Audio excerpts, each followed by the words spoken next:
शोभा आज बहुत परेशान थी। दिल टूटा था। न बालकनी में आई और न ही रसोई घर में कदम रखा। उधर सासू माँ की झलझलाहट और रोज के ताने से उसका जी बिल्कुल भर गया था। अपने कमरे में बैठे बैठे रोते हुए वो अपने पति मयंक का इंतज़ार कर रही थी। वे बैठे बैठे अपने और मयंक के प्यार के बारे में सोच रही थी। मयंक बहुत ही शांत स्वभाव का था। यही बात तो उसे मयंक की बहुत पसंद थी। मयंक शोभा के दर्द को समझता था। दरअसल मयंक और शोभा की लव मैरिज थी, जिसे ससुराल वालों ने बड़ी मुश्किल से अपनाया था। ऐसा नहीं था कि शोभा तेज थी या किसी की इज्जत नहीं करती थी। कोई कमी नहीं थी, लेकिन कहते हैं जब किसी में कोई कमी निकालनी हो तो निकालने वाली निकाल ही लेते हैं। यही हाल शोभा के घर वालों का था और घर वालों ने भी उसे बहुत ताने देते थे। बड़ी मुश्किल से सब ठीक हो रहा था कि अचानक सासू माँ को एक पोते की इच्छा हुई। बहुत कोशिश के बाद भी जब शोभा माँ नहीं बन पा रही तो सासू की उल्हाने बढ़ते गए और जेठानी के भी तेवर बड़े होने लगे थे। बड़ा मुश्किल होता है लव मैरिज करके सबके साथ ससुराल में एडजस्ट होना और उसके बाद भी उसके साथ बात सब जुड़ जाए। पर इतना होने के बाद भी मयंक के स्वभाव में कोई तब्दीली नहीं आई थी।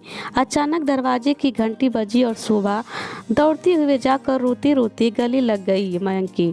मयंक समझ चुका था कि शायद आज भी फिर माँ या भाभी ने शोभा को कुछ कहा है। वह शोभा को हाथ पकड़कर कमरे में ले गया और समझाया कि जो कोई कुछ कहता है उसे अनसुना करो। मगर शोभा फपक कर रोने लगी। मयंक, माँ की वह शब्द मुझसे सहन नहीं होती और अब तो भाभी और माँ अब मुझे बाज कहती हैं। मुझे यह दर्द बर्दाश्त नहीं होता और जब मुझे बाज भूलती है तो मेरा सीना जैसे कोई चीर देता है। मयंक को भी यह शब्द सहन नहीं होता, फिर भी वह किसी तरह शोभा को समझा लेता है, पर अंदर ही अंदर सबकी बातों और शोभा के दर्द से घुटता रहता है। और मयंक अब और शांत रहने लगा। इधर घर वालों की और पास पड़ोस के लोगों की बातों से शोभा बहुत दुखी रहती थी। सारे डॉक्टर और कोशिश ने पानी फिर रखा था। रोज रोज के इस बात से शोभा और मयंक दुखी रहते थे। इसी कारण धीरे धीरे शोभा और मयंक में थोड़ा दूरी हो गई थी। शोभा सोच रही थी शायद अब मयंक बदल रहा है, वे भी उन जैसे ना बोलने लगे और कहीं वे हमेशा के लिए दूर ना हो जाए। पर फिर सोचती नहीं, वे उससे प्यार भी तो बहुत करता है, लेकिन डरती भी। रोज रोज की बात सुन कहीं मयंक दिल भी ना बैठ जाए। नीचे फ़ोन की घंटी बजती है। वे कमरे बैठी रहती है। उसकी जेठानी उठाती है। मयंक बोलता है कि शोभा को बुला दीजिए, उससे बात करनी है। उसकी जेठानी चिल्लाते हुए, सुन शोभा, मयंक का फ़ोन आया है तेरे लिए।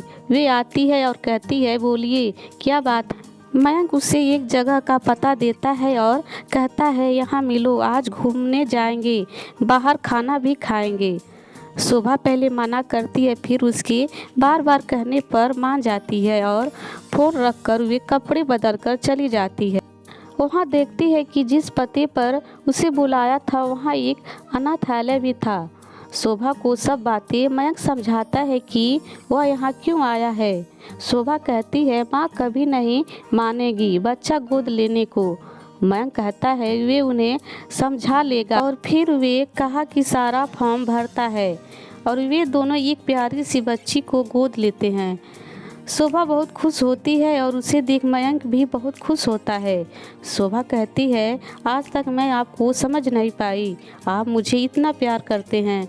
आपके साथ ने आज मुझे बहुत खुशी दी है, मैं शुक्रिया भी नहीं कर सकती, शब्द नहीं है। मयंक सीने लगा कर कहता है, पगली, जब तक मैं हूँ ना, तुझे कभी रोने नहीं दूंगा। और फिर वे हंसी खुशी वहाँ से चले जाते हैं।